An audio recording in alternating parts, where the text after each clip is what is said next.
I hope you can hear me. I want to do a little clarification on that selling video I did the last Saturday. Well, first off, I want to thank everybody that commented. There was a lot of nice comments on there. Also want to thank the people that tried to help, giving suggestions. That was very nice of you. I appreciate all that. You have some very, very kind people out there. Thank you for your support. It means a lot to me. I guess the other thing I should say is that I made that video back in November. I really wanted to make it earlier in the fall, and well, I wanted to make it earlier in the fall because loggers around here, they typically buy equipment in the fall, so they have it for the winter push. So I was a little late getting the video out, and I was very reluctant to do it. Very reluctant for several reasons. We just weren't reacting to the new world we live in. Some guys were very proactive. One guy in particular, as soon as he found out that for sure the biomass market was going away, he immediately made arrangements with a local dealership to help him sell his equipment. Not that he had to, but he was proactive.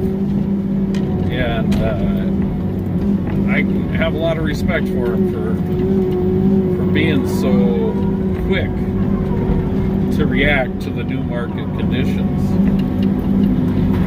Pretty good chance nothing was going to improve. There's no new biomass markets coming in, so might as well sell them, or at least try to sell them. Unfortunately, it's been a year and he has still not sold his chipper, and it's a nice chipper. It's just that market is kind of tough right now.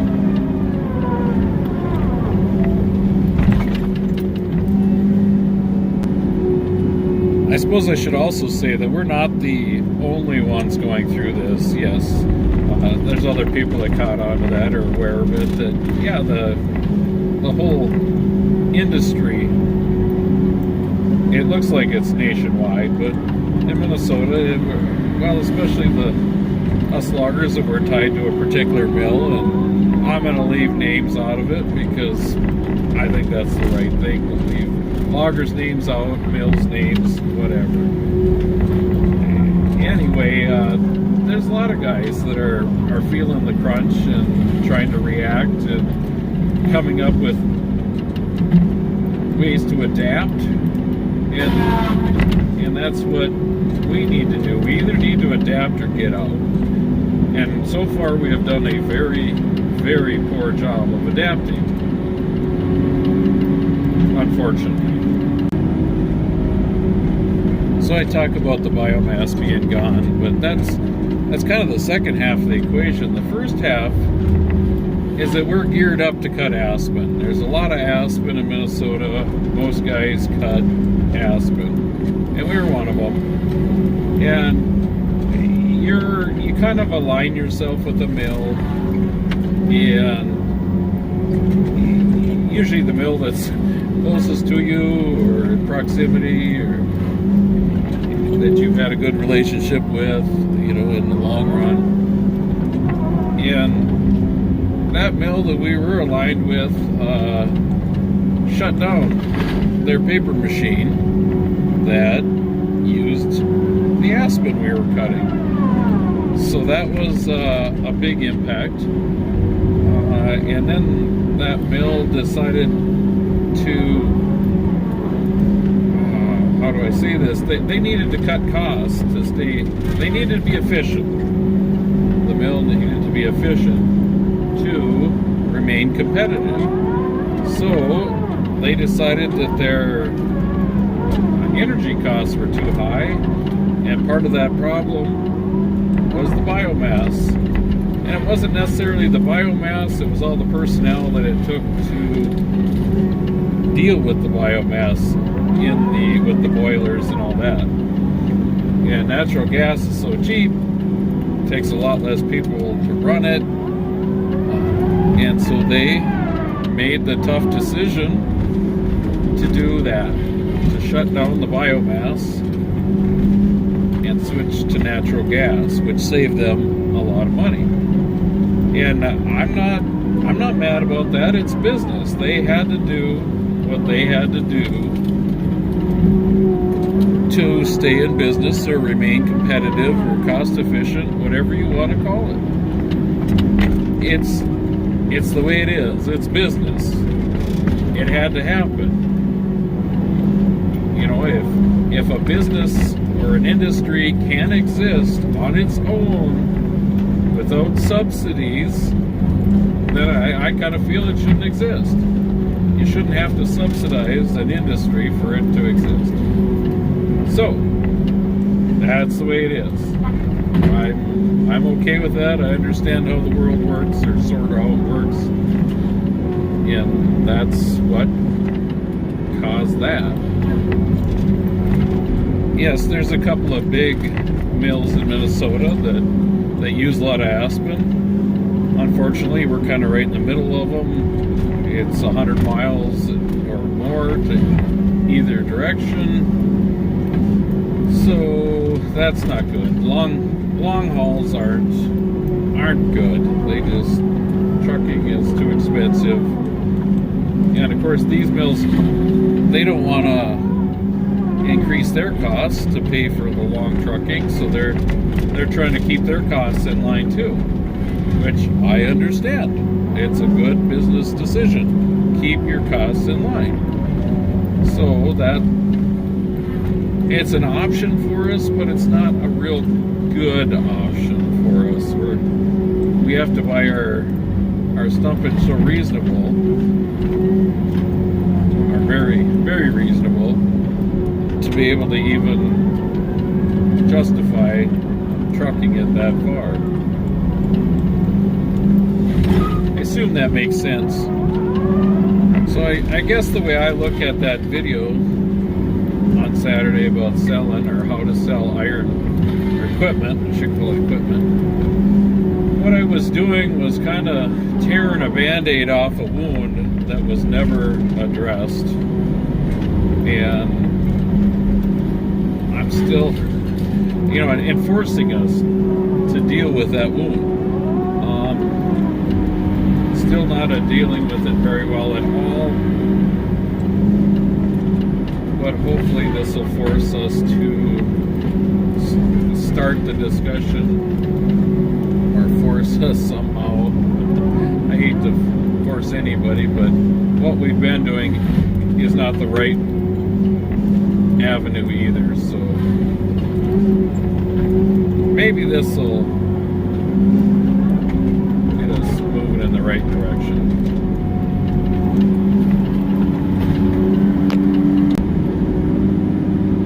I'm going to ask you to please be patient with me as I try to figure out how to navigate the next step in this process. Yeah, it's not something I've really ever had to do. So yeah, I'm just kind of trying to take it slow. I'm not a person that jumps into anything head first usually. I like to kind of evaluate. And I also have two partners that I certainly have to take their thoughts into account. So yeah, it's not just you understand. Just please be patient with me. I appreciate that. Thank you. And this isn't necessarily a sad thing. It's kind of a shame that we have all this infrastructure built. Yeah, we're going to have to get rid of it, or some of it, or all of it. Maybe I shouldn't say too much, but I'm ready to move on. I didn't see that, but that's okay. I had to cut it anyway. No, I've kind of lost my passion for this anymore. I still have passion, don't get me wrong. I think you can certainly see that. But I'd be willing to try something else. I'm at that point in my life where if I'm going to try something else, now would be a good time. Not sure what I'd do, but I like to do a lot of different things. I just don't like to do them very long. That's not true. I've been doing this a long time. But it was, this was a way for me to spend a lot of time with my dad, too. So, I got no regrets doing this.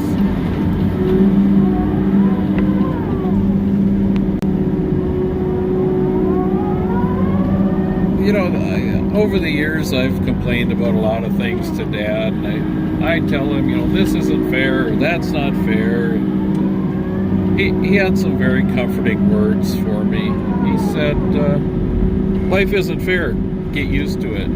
So, maybe I'm just getting used to it. I don't know. But yeah, that was pretty much the advice I was given. I think the next industry I'm going into is building phone booths. Pay telephones. What do you think? Sounds like a brilliant plan to me. It kind of amazes me that the guys that are tied to the mills that haven't shut down a machine or are even expanding, how they're kind of suffering too, you know, because things are tight, margins are tight, everybody's trying to be cost efficient. And so that was surprising to me too, is to also hear longtime producers for mills that are still going strong, that they're considering whether it's worth it to do this anymore as well. So it's just, it amazes me. Well-established loggers that have been doing this a long time and considering getting out, not because they have to, but they think it's just not worth it anymore. And I think I'm in that boat. I'm trying to decide, is the sacrifice, or are the sacrifices I have to make to be in this industry, are they simply worth it? I think I should, yeah. It's better to be in an industry that's growing than the one that's shrinking. Much better. Much, much better. And there's your economic lesson of the day. Be in an expanding industry. There's growth, there's room, there's opportunity. A shrinking industry, there's tons of competition for people or companies trying to survive.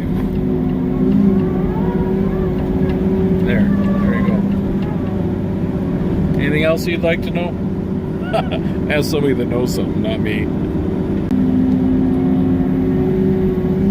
One pretty good indicator of the state of the economy, in the logging economy in Minnesota, is the lack of new equipment sales. And maybe that's just my opinion. I don't take everything I say as gospel. It's just my thoughts, my opinion, whether it's right, wrong, or otherwise. But I do believe that there's, from my knowledge, there's not been a lot of new equipment purchased in Minnesota in the last year or two. And that hurts people outside just logging. It hurts the dealerships, the people that work there, all the support vendors. I think everybody's feeling the crunch. The fuel vendors, they're not selling the fuel and oil they should, or they used to. Anyway, I'm just babbling now, I think. So we get paid by weight. See this aspen right there, the bigger one? It's not that tall, but it's a decent one. That's what we used to cut all the time. Now we cut stuff like this. It takes 4 or 5 of those to weigh up to one of those. You know, believe me, look. That's what I'm cutting. Little trees, little trees. That's part of the problem with what's going on, is the trees are so small, they're so young, which, I don't know if I want to get into that, the age gap. All the old wood's gone. Young wood isn't quite old enough, but they got to tap into that just to have fiber available for the mills. So that's another huge problem with our industry right now, is just the lack of decent sized wood when you're paid on weight. If we were paid by the hour, I wouldn't care. But we're paid by production on weight. I'd much rather cut trees like that. I can produce much better than cutting that. So I'm cutting against the boundary line here. Kind of changes down into spruce mostly and tamarack over there. See the ribbon? So I'm cutting to the line. I'm swinging back and I'm going to throw these 2 aspen in my aspen drag. I'm going to have to put the phone down to drop these 2 trees in the drag. Anyway, what I was going to show you is I cut strips in fall. As you can see, the drag's to my right now and standing wood to my left. So I go back out there, I move over, and I cut another strip. So while I'm walking back like this, my hands basically don't have anything to do for a few seconds or half a minute, whatever it is, and I will check on comments once in a while.